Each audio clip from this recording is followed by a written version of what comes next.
Have you ever felt like asking for help is a sign of weakness? That, to be truly successful, you have to carry the weight of the world on your own. Dewar Karsabia. Entity. Shoulders. Meet David. He was a young man with a dream so big he was willing to sacrifice everything for Even the gold watch that was the last memory of his late father. He worked until his hands were cracked and his body was broke, convinced that he had to fight this battle alone. But he was wrong. David was about to learn a life-changing lesson. Sometimes the biggest roadblock to your dreams isn't money or talent, it's your own stubbornness. In this story, you'll see how one moment of humility turned a hopeless struggle into massive success. Trust me, this is a lesson we all need to hear. Welcome to this English motivational story, designed to help you learn English with stories. Once upon a time, in a small village surrounded by green fields, lived a young man named David. For those looking for English for beginners, his tale is simple yet profound. He was only 23, but his eyes carried the weight of heavy dreams, reflecting a true success mindset. David was a carpenter. He had learned everything from his father before he passed away. His life wasn't easy. It was a real-life example of struggle and success. He had a small shop, but the roof leaked when it rained, and the walls were old. Every day, David worked alone. He built chairs and fixed old tables. But the villagers, well, they were tough customers. They always bargained, trying to pay him less. At the end of the month, he barely had enough money to buy soup and firewood to keep his sick mother warm.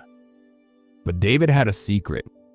Every evening, he would sit by his window, look at the hills, and whisper to himself, "One day I will have the biggest furniture store in the country," proving he knew how to dream big. The neighbors laughed at him.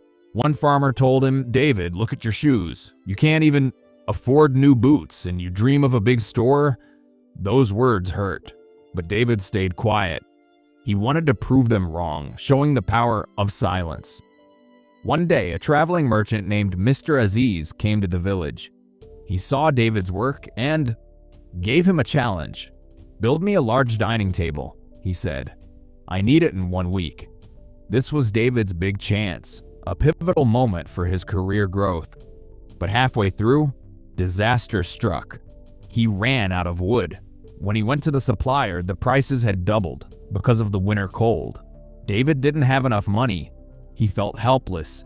He thought about borrowing money, but his neighbors refused. He sat on a bench, head in his hands, thinking, maybe I should just quit, which is a feeling many have when you feel like giving up. He struggled to overcome fear of asking for help, fearing rejection again. But then he remembered his mother's voice. "David, don't be afraid to start, no matter how hard it gets." This was his motivation to study the situation carefully. So he took a risk. He took some small chairs he had made to the city market. It was a scary move. If they didn't sell, he would be stranded. But luck was on his side, proving that you must believe in yourself. A wealthy lady loved his work and bought everything. David rushed back, bought the wood, and finished the table just in time. Mr. Aziz was impressed. David thought he had won the war, but the real battle was just beginning. Word of David's talent spread. A big businessman from the city offered him a huge deal: 10 high-quality dining tables in just 1 month. The money offered was life-changing, the kind that leads to financial freedom. But the deadline, it was impossible for one man. David, being stubborn, said yes. He was driven by a need to overcome a lone mentality. Thinking he had to do it all himself, he made a plan. He would work day and night. But there was a problem. He needed to buy expensive, high-quality wood up front, and his pockets were empty. David looked around his room. His eyes stopped on a small box. Inside was a gold watch. It was the only thing his father had left him. It was his most precious possession. With shaking hands, David took the watch to the jewelry shop. As he sold it, tears filled his eyes. He felt like he was selling a piece of his heart, but he told himself, I have to do this alone. I have to succeed, displaying pure discipline and focus. With the money, he bought the wood. The work began. David stopped sleeping. He barely ate. He worked for 18 hours a day, embodying the unstoppable motivation spirit. 1 week passed, then 2. His hands were covered in cuts. His back screamed in pain. His head pounded like a drum. The villagers told him, "David, stop. You will kill yourself."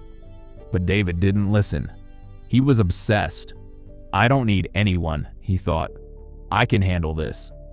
But the body has limits, and ignoring them is why you are not successful sometimes. He didn't realize that he needed to overcome a lone mentality and grow. In the final week, he was so tired that he made a mistake and ruined a piece of expensive wood. He collapsed on the floor, surrounded by sawdust, and started to cry. He was broken. Suddenly, the door opened. It was his mother.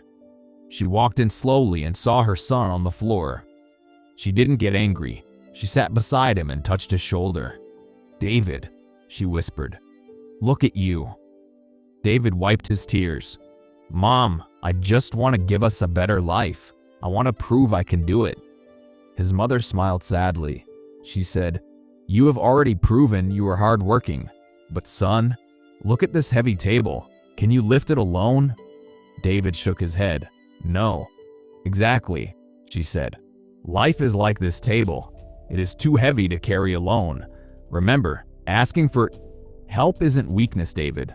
It is a sign of intelligence. There is wisdom in asking help. Your friends, your neighbors, they want to see you win. Let them help you." This was the best advice for young people, teaching him that success starts when ego ends. For the first time, David let go of his pride. He finally understood that help isn't weakness. The next morning, he went to the village square.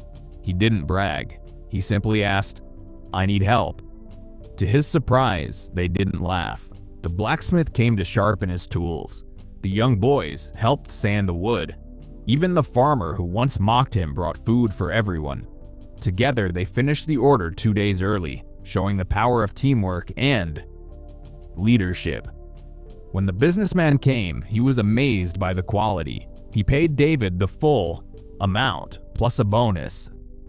David didn't just use the money to fix his roof, he bought his father's watch back, and he hired the young men who helped him. David went on to become a famous furniture maker, just like he dreamed. But if you asked him what his secret was, he wouldn't say hard work or talent. He would say, "I learned that we don't have to walk this path alone." So to everyone listening right now, if you are carrying a heavy burden, put it down for a moment. Look around you. There is strength in numbers, and there is no shame in saying, "I need a hand." Because sometimes letting others in is the only way to truly build your dreams. This is your key to success. And listening to stories like this is exactly how to learn English speaking easily and improve your English effectively.